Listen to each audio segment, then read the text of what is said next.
Indian cricket లో ఒక్కో legend retirement కు దగ్గరవుతున్నాడు. మొదటగా స్పిన్ సైంటిస్ట్ గా పేరు తెచ్చుకున్న రవిచంద్రన్ అశ్విన్ అంతర్జాతీయ క్రికెట్ కు గుడ్ బై చెప్పేశాడు. అద్భుతమైన కెరీర్ తో క్రికెట్ కు వీడ్కోలు పలికాడు. టెస్ట్ క్రికెట్ చరిత్రలో అత్యధికంగా వికెట్లు తీసిన లెజెండ్స్ లో 7వ వ్యక్తిగా రికార్డు క్రియేట్ చేశాడు. అయితే తనకంటే ఎక్కువ వికెట్లు తీసిన వారికంటే కూడా స్ట్రైక్ రేట్ ఎక్కువ కలిగి ఉండటం అశ్విన్ ప్రత్యేకత. మొత్తం 537 వికెట్లు, అది కూడా ప్రతి 50 బంతులకో వికెట్టు. అశ్విన్ కంటే ముందు దిగ్గజ క్రికెటర్ అనిల్ కుంబ్లే 619 వికెట్ల ముందున్నాడు. అయితే ఇక్కడ అశ్విన్ ఆల్ రౌండర్ కూడా. 25 యావరేజ్ తో టెస్టుల్లో 3 సెంచరీలు చేసి 3500 పరుగులు కూడా చేశాడు. వీటిలో మ్యాచ్ నిలబెట్టినవే ఎక్కువ. మొత్తంగా గణాంకాలను చూస్తే టెస్ట్ మ్యాచ్ల 106, 200 ఇన్నింగ్స్లు, 537 వికెట్లు. బెస్ట్ పర్ఫార్మెన్స్ చెప్పాలంటే 7 వికెట్లు. ఇక 5 వికెట్లు 37 సార్లు, ఒక టెస్ట్ లో 10 వికెట్లను 8 సార్లు తీశాడు అశ్విన్. అశ్విన్ కంటే ముందు టెస్టుల్లో Muralitharan, Shane Warne, Anderson, Kumble, Brad McGrath ఉన్నారు. కానీ వీళ్ళందరికంటే కూడా తక్కువ మ్యాచ్లు ఆడి ఎక్కువ వికెట్లు తీసిన లెజెండ్ గా అశ్విన్ నిలిచిపోయాడు. ఇక వన్డేలు చూసుకున్నట్టయితే 116 మ్యాచ్ల్లో 156 వికెట్లు తీశాడు. 2020s లో 65 మ్యాచ్ల్లో 72 వికెట్లు పడగొట్టి బెస్ట్ నెంబర్స్ నమోదు చేశాడు. కుంబ్లే, హర్భజన్ల తర్వాత స్పిన్ విభాగాన్ని లీడ్ చేసేవారే లేరు. భారత్ కు ఇక కష్టమే అనుకున్న సమయంలో వచ్చాడు అశ్విన్. అలాగే తాను మ్యాచ్ విన్నర్ ని అని కూడా నిరూపించుకున్నాడు. ఎన్నో మ్యాచ్లను ఒంటి చేత్తో గెలిపించి విదేశీ బ్యాట్స్మెన్లకు సింహ స్వప్నమయ్యాడు. ఇంటర్నేషనల్ క్రికెట్ లో ఎన్నో సంచలనాలు నమోదు చేశాడు. వాస్తవానికి ఆసియా నుంచి ఎవరైనా స్పిన్నర్స్ వెళ్లారంటే చాలు, విదేశీ ఆటగాళ్లు యాక్షన్ లో ఏమైనా లోపం ఉందా అని పరీక్షిస్తూ ఉంటారు. ఏమైనా లోపం ఉంటే అబ్జెక్షన్ చెప్పొచ్చని విదేశీ కమెంటేటర్స్ కూడా ఎత్తుగడలు వేస్తుంటారు. కానీ తన జనరేషన్ లోనే అత్యంత క్లీన్ యాక్షన్ కలిగిన క్రికెటర్ గా అశ్విన్ కు బాగా పేరు. ప్రతి మ్యాచ్ లో సరికొత్త పద్ధతుల్లో బంతులు వేసేందుకు ప్రయత్నించేవాడు. పరిశోధనలు చేస్తూ తనకు తానుగా స్పిన్ సైంటిస్ట్ గా పేరు తెచ్చుకున్నాడు. అంతర్జాతీయంగా క్రికెట్ లో స్పిన్ ప్రమోటర్ గా కూడా ఉన్నాడు. తనలా తన రేంజ్ కు తగ్గట్లు స్పిన్ బౌలింగ్ చేసే బౌలర్ ఇప్పుడు లేడు. మన దేశంలోనే కాదు, అంతర్జాతీయంగా గొప్ప స్పిన్నర్స్ కరువయ్యారంటే ఆశ్చర్యమే కాదు. మరి ఇలాంటి క్రిటికల్ టైంలో ఆస్ట్రేలియా టూర్ మధ్యలో ఉండగానే కీలకమైన సిరీస్ లో అసలైన బాక్సింగ్ డే టెస్ట్ ఉండగానే నిష్క్రమించాడు అశ్విన్. టీంలో పక్షపాతం, అలాగే తనను పక్కన పెట్టడంతో బాగా నొచ్చుకున్నాడు అశ్విన్. తనకంటే పార్ట్ టైం స్పిన్నర్లకు బ్యాటింగ్ కు పనికి వస్తాడని జడేజా లేదా సుందర్లకు కోచ్ గంభీర్ ప్రాధాన్యత ఇస్తూ ఉండడంతో ఇక గౌరవంగా తప్పుకోవడం మంచిదనుకున్నాడు. పైగా ఆస్ట్రేలియా పిచ్లు కూడా పెద్దగా స్పిన్ కు సహకరించవు. ఈ క్రమంలో ఎలాంటి పిచ్ పైనైనా కూడా ప్రభావం చూపించగలిగే అశ్విన్ సత్తా చాటాలనుకున్నాడు. కానీ కోచ్ గంభీర్ వ్యవహార శైలి నచ్చక మధ్యలోనే కెరీర్ కు గుడ్ బై చెప్పినట్లు టాక్. అందుకే ముందు కెప్టెన్ శర్మ, ఆ తర్వాత కోహ్లీకి చెప్పి టీం మీటింగ్ లో తన నిర్ణయం ప్రకటించాడు. ఇక కోచ్ గంభీర్ తో మంచి స్నేహమే ఉన్నా కూడా ఎవరి ఆలోచనలు వారికి ఉంటాయని అశ్విన్ కు తెలుసు. ఎందుకంటే పిచ్ తో పాటు వాతావరణ పరిస్థితులు, టీం కంపోజిషన్ మీద కోచ్ కెప్టెన్లు కఠిన నిర్ణయాలు తీసుకుంటారు. ఒకప్పుడు తన కారణంగా కూడా వేరే వారు అవకాశాలు కోల్పోయారు. కాబట్టి ఆ మాత్రం మెచ్యూరిటీ అశ్విన్ కు ఉంది. ఇంజనీరింగ్ చదివిన అశ్విన్ చదువులో, జ్ఞానంలో చాలా చురుకు. అందుకే హఠాత్తుగా అశ్విన్ వీడ్కోలు పలికాడు. ఇక రోహిత్ తో కలిసి మీడియా ముందుకు వచ్చినప్పుడు సైతం ఇండియన్ టెస్ట్ జెర్సీలో రాలేదు. కానీ బీసీసీఐ స్వెట్ షర్ట్ లోనే మీడియా ముందుకు వచ్చి నవ్వుతూనే తన నిర్ణయాన్ని ప్రకటించారు. నాకు ఎలా చెప్పాలో తెలియడం లేదు, నేను అంతర్జాతీయ క్రికెట్ నుంచి రిటైర్మెంట్ ప్రకటిస్తున్నాను. 2011లో మొదటిసారి ఆస్ట్రేలియా వచ్చాను. నేను అందరి కెరీర్ ను దగ్గరుండి చూశాను.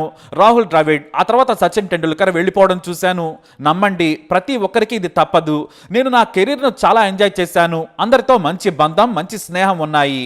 నాకు గత 4 ఏళ్లు కాస్త కొత్తగా అనిపించింది. ఎందుకంటే పర్ఫార్మెన్స్ మీద ఒత్తిడి పెరిగింది. అప్పుడే ఇంకెంతకాలం 100కు 100% ఆడగలమని అనిపించింది. అయినా కూడా పోరాడాను. ఎక్కడ అవకాశాలను వదిలిపెట్టలేదు. ఇక నా కెరీర్ అంతా ఫ్లాష్ బ్యాక్ లాంటిదే. ఆ తర్వాత మా వాళ్ళు ఎలా ఆడుతారా అని టీవీలో చూస్తాను. నాలోని ఇండియన్ క్రికెటర్ అంతర్జాతీయ క్రికెటర్ గా నా కెరీర్ ముగిసిపోవచ్చు, కానీ నాలోని క్రికెటర్ నేను చనిపోయే వరకు మాత్రం వెళ్ళడు. నేను క్రికెటర్ గానే తర్వాతి కాలం కూడా బ్రతుకుతాను, ఎంజాయ్ చేస్తాను. మీరు జర్నలిస్టులైనా, మా టీం అయినా సరే ఒక్క కాల్ చేయండి, మీకు అందుబాటులో ఉంటానని నవ్వుతూ వీడ్కోలు పలికాడు Ashwin. Thank you Rohit, thank you Virat, thank you గౌతీబాయ్ అంటూ ముగించాడు. అయితే ఇంత గొప్ప కెరీర్ ఉన్న అశ్విన్ కు ఘనమైన ఓ మ్యాచ్ తో వీడ్కోలు పలికితే బాగుండేది.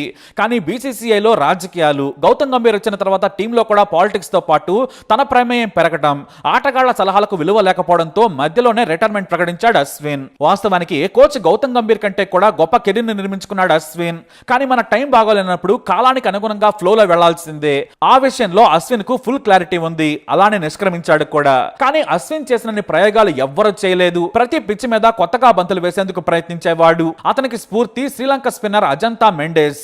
అతను భారత టూర్ వచ్చినప్పుడు అద్భుతమైన కొత్త డెలివరీలు వేశాడు. నాటి నుంచి తనకు తెలిసిన బంతులే కాదు, కొత్త బంతులను వేయడంపై పరిశోధనలు చేశాడు. సక్సెస్ అయ్యాడు కూడా. హోమ్ పిచ్ మీద అశ్విన్ ఎదుర్కోవాలంటే ఇతర టీంలకు చెమటలు పట్టేవి. ఇక అశ్విన్ బంతులు విసిరే సమయంలో స్లిప్ లో ఫీల్డింగ్ చేయాలంటే ప్రతి బంతికి అవకాశం వస్తున్నట్లుగా అలర్ట్ గా ఉండేవారు ఫీల్డర్స్. అందుకే ఇండియా గ్రేటెస్ట్ మ్యాచ్ విన్నర్ గా అశ్విన్ నిలబడ్డాడు. ఇక మరోవైపు రవీంద్ర జడేజాతో కలిసి ఇతర బ్యాట్స్మెన్స్ కి చుక్కలు చూపించారు. జతగా రెండు వైపుల నుంచి ఒత్తిడి పెంచి 856 వికెట్లు తీశారంటే సామాన్యమైన విషయం కాదు. తన రేంజ్ స్పెషలిస్ట్ స్పిన్నర్ కాకపోయినా కూడా జడేజా బౌలింగ్ ను ఎప్పుడు పొగుడుతాడు అశ్విన్. తాను వేసే బంతులకు నేను ఫ్యాన్ ని, బ్యాట్స్మెన్ ఊహించిన చోట బంతులు వేసేందుకు ప్రయత్నిస్తాడు. రోజు రోజుకి అతని మీద నాకు ఇష్టం పెరిగిందని ఎన్నోసార్లు చెప్పాడు అశ్విన్. ఇంకో 4-5 ఏళ్లు క్రికెట్ ఆడే సత్తా ఉన్నప్పటికీ కూడా టీమ్ ప్లాన్స్ మారాయి. కొత్త జనరేషన్ ఎంపిక చేసి ప్రయోగాలు చేస్తోంది బీసీసీఐ. అందుకే అశ్విన్ కూడా హుందాగా తప్పుకున్నాడు. అయితే అశ్విన్ బౌలింగ్ ను ఆడేందుకు ఎంతో మంది దిగ్గజ క్రికెటర్లు కూడా కంగారు పడేవారు. అలాంటి వారిలో డేవిడ్ వార్నర్ కూడా ఉన్నాడు. 17 సార్లు తలబడితే 11 సార్లు అవుట్ చేశాడు అశ్విన్.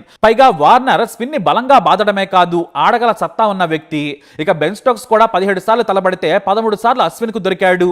వీళ్లు కాకుండా అశ్విన్ రాగానే వికెట్ ను అప్పగించిన వారు ఎంతో మంది ఉన్నారు. టామ్ లాథర్, కోక్, అండర్సన్ సహా ఎంతో మంది అశ్విన్ మిస్టరీ బాల్స్ ను నేటికి అర్థం చేసుకోలేకపోయారు. ఇక అశ్విన్ వ్యక్తిగత విషయాలకు వస్తే 1986 సెప్టెంబర్ 17న చెన్నైలో పుట్టాడు. అతని తండ్రి రవిచంద్రన్ క్లబ్ లెవెల్లో క్రికెట్ ఆడాడు. చెన్నైలోని పద్మశేషాద్రి బాలభవన్ లో 5వ తరగతి వరకు, సెయింట్ పీట్ స్కూల్లో 10వ తరగతి పూర్తి చేశాడు. ఇక ఎస్ఎస్ఎన్ కాలేజ్ ఆఫ్ ఇంజనీరింగ్ లో ఐటీ చదివాడు అశ్విన్. 9 ఏళ్ల వయసులో వైఎంసీఏ గ్రౌండ్స్ లో ఆడేవాడు. అప్పుడే కోచ్ చంద్రశేఖర్ అతనిలోని టాలెంట్ పసిగట్టి శిక్షణ ఇచ్చాడు. ఆ తర్వాత క్రికెట్ అకాడమీలో జాయిన్ అయిన తర్వాత అశ్విన్ దశ మారింది. ఎందుకంటే అప్పటి వరకు మీడియం పేస్ బౌలింగ్ వేసేవాడు. కానీ అక్కడ కోచ్ విజయ్ కుమార్ అతని యాక్షన్ చూసి హాఫ్ స్పిన్ ప్రాక్టీస్ చేస్తే నీకు మంచి భవిష్యత్తు ఉంటుంది, నీ చెయ్యి బాగా తిరుగుతుందని సలహా ఇచ్చాడు. దీంతో కొద్ది రోజులు కంగారు పడ్డాడు అశ్విన్. కన్ఫ్యూజ్ కూడా అయ్యాడు. కానీ అప్పుడే సునీల్ సుబ్రహ్మణ్యన్ అనే ఫేమస్ స్పిన్ కోచ్ మెలకువలు నేర్పి పేస్ బౌలింగ్ కంటే కూడా స్పిన్ ఎంత సులువో, బ్యాట్స్మెన్ ముప్పతిప్పలు ఎలా పెట్టచ్చో చూపించాడు. దీంతో అశ్విన్ ఇక ఆఫ్ స్పిన్ కు స్టిక్ అయిపోయాడు. ఆ తర్వాత డబ్ల్యూవి రామన్ కోచింగ్ లో రాటుదేలాడు. అయితే అతనిలోని స్పిన్ స్పెషలిస్ట్ బౌలర్ ను బ్యాట్స్మెన్ డామినేట్ చేసేవాడు. తన టీం తరపున ఏ స్థానంలో వెళ్ళినా కూడా మినిమం 50 పరుగులు చేసేవాడు. దీంతో అతని బ్యాటింగ్ కూడా ప్రాక్టీస్ చేయమని కోచ్లు ఒత్తిడి చేసేవారు. చివరకు చెన్నైని ప్రాతినిధ్యం వహించే సమయంలో ఏకంగా ఓపెనర్ గా కూడా ఎన్నోసార్లు బ్యాటింగ్ చేశాడు అశ్విన్. అలానే ఇండియన్ టీమ్ కి అండర్-17 జట్టులో స్థానం లభించినప్పుడు కూడా కోచ్ ఓపెనర్ గా రావాలని కోరాడు. అలానే ఆల్ రౌండర్ గా ఎదిగాడు. ఇక 2010లో ఐపీఎల్ లో అశ్విన్ తన సత్తా చాటడంతో అదే ఏడాది జింబాబ్వే ట్రై సిరీస్ కు ఎంపిక చేశారు బీసీసీఐ సెలెక్టర్లు. అయితే ఆ తర్వాత 2010 ఆసియా కప్ కోసం జరిగిన ఎంపికలో ఓజా రవీంద్ర జడేజాను ఎంపిక చేసి అశ్విన్ పక్కన పెట్టారు. దీంతో తన కెరీర్ ముగిసినట్లని భయపడ్డాడు. కానీ ఆ తర్వాత ఆస్ట్రేలియా సిరీస్ కి ఎంపికయ్యాడు. ఆ తర్వాత న్యూజిలాండ్ సిరీస్ తో తన సత్తా చాటాడు. మొత్తం 5 మ్యాచ్ల సిరీస్ లో అన్ని భారత్ గెలిచింది. అంతేకాదు అశ్విన్ 11 వికెట్లు తీసి హైయెస్ట్ వికెట్ టేకర్ గా నిలిచాడు. అయితే అదే సిరీస్ లో అశ్విన్ ను పొగిడాడు కెప్టెన్ గా ఉన్న గౌతమ్ గంభీర్. కానీ ఆ తర్వాత అతనితో విభేదాలు రాగానే అశ్విన్ టీమ్ లో ఉన్న పక్కన పెట్టి ఫామ్ లో లేని హర్భజన్ సింగ్ కు ప్రాధాన్యత ఇచ్చాడు. కానీ ఆ తర్వాత హర్భజన్ ఫామ్ కోల్పోవడంతో అశ్విన్ కు తోడుగా పీయూష్ చావ్లా టీమ్ లోకి వచ్చాడు. కానీ ధోని కెప్టెన్ అయిన తర్వాత అశ్విన్ కు ఎలాంటి ఇబ్బంది కలగలేదు. 2011 వరల్డ్ కప్ లో 2 మ్యాచ్లు ఆడినా కూడా టీం విజయంలో తాను పాత్ర పోషించాడు. నాడు గంభీర్, సెహవాగ్, సచిన్, కోహ్లీ, రైనా, యువరాజ్, పీయూష్, యూసుఫ్ పఠాన్లతో కలిసి అదరగొట్టాడు అశ్విన్. ఇక నాటి నుంచి ధోనితో సాన్నిహిత్యంతో పాటు కోచ్ల ప్రోత్సాహంతో ఇండియన్ స్పిన్ తరాన్ని ముందుకు తీసుకెళ్లాడు. 14 ఏళ్ల పాటు సుదీర్ఘంగా క్రికెట్ ఆడిన అశ్విన్ తన కెరీర్ కు గుడ్ బై పలికాడు. అయితే మొదట్లో తన మీద ఉన్న వ్యతిరేకతను గంభీర్ ఇంకా చిన్నపిల్లాడిలా మూర్ఖుడిలా కంటిన్యూ చేశాడనే విమర్శలు కూడా వినిపిస్తున్నాయి. అసలు గంభీర్ అంటేనే తనకు నచ్చినట్లే అంతా ఉండాలి, ప్రవర్తించాలి అనే మూర్ఖుడు. అదే పాత పగ వలనే అశ్విన్ కు నచ్చక అర్ధాంతరంగా క్రికెట్ కు వీడ్కోలు పలికాడనే విమర్శలు వినిపిస్తున్నాయి. లెజెండరీ క్రికెటర్ సునీల్ గవాస్కర్ కూడా ఇదే వ్యాఖ్యలు చేశారు. టెస్టుల్లో అత్యధిక మ్యాన్ ఆఫ్ ది సిరీస్ లు సాధించిన క్రికెటర్ అశ్విన్ సిరీస్ మధ్యలో రిటైర్మెంట్ ప్రకటించడం ఆశ్చర్యం కలిగించింది. ఎన్నో విజయాలు అందించిన అశ్విన్ కు ఆల్ రౌండర్ గా తగిన గుర్తింపు రాలేదు. స్వదేశంలో అశ్విన్ లేకుండా మ్యాచ్లు గెలవలేరని తెలుసు, అందుకే ఆడించేవారు. విదేశాల్లో సమతూకం పేరుతో అవకాశాలు ఇవ్వలేదు, అయినా సత్తా చాటాడు. బీసీసీఐ తప్పు చేసింది, కనీసం అతనికి మంచి వీడ్కోలు కూడా ఇవ్వలేదు. మ్యాచ్ ఆడకుండా కెరీర్ ముగించడం బాధాకరం. ఏదేమైనా లెజెండ్ గా ఇండియన్ క్రికెట్ లో నిలిచిపోతాడని దిగ్గజ సునీల్ గవాస్కర్ సర్టిఫికేట్ ఇచ్చిన తర్వాత మరెవరూ కూడా ప్రత్యేకంగా పొగడాల్సిన అవసరమే లేదు. మరో లెజెండ్ అనిల్ కుంబ్లే సైతం అశ్విన్ ను మైండ్ తో ఆడే ప్లేయర్ అని పొగిడారు. 700 వికెట్లు సాధించడం చిన్న విషయం కాదు, నిన్ను దగ్గర నుంచి చూశాను, నువ్వు ఫీల్డ్ ఫీల్డింగ్ లో ఎంత అలర్ట్ ఉంటావో నీ క్రమశిక్షణ చూస్తే తెలుస్తుందని ఆల్ ది బెస్ట్ చెప్పాడు. ఏదేమైనా అశ్విన్ తో ఇండియన్ స్పిన్ విభాగం ఖాళీ అయిపోయిందనేది వాస్తవం. రిటైర్మెంట్ అయ్యాను కాబట్టి నాకు కావాల్సినంత సమయం ఉంది. తన భార్య ప్రీతి, 2 పిల్లలతో ఎంజాయ్ చేస్తాను. ఆ తర్వాత మళ్ళీ క్రికెట్ మీద దృష్టి సారిస్తానన్నాడు అశ్విన్. మరి బీసీసీఐ ఘనంగా వీడ్కోలు పలకలేదేమో, మనం మాత్రం అశ్విన్ కు ఖచ్చితంగా చెబుదాం.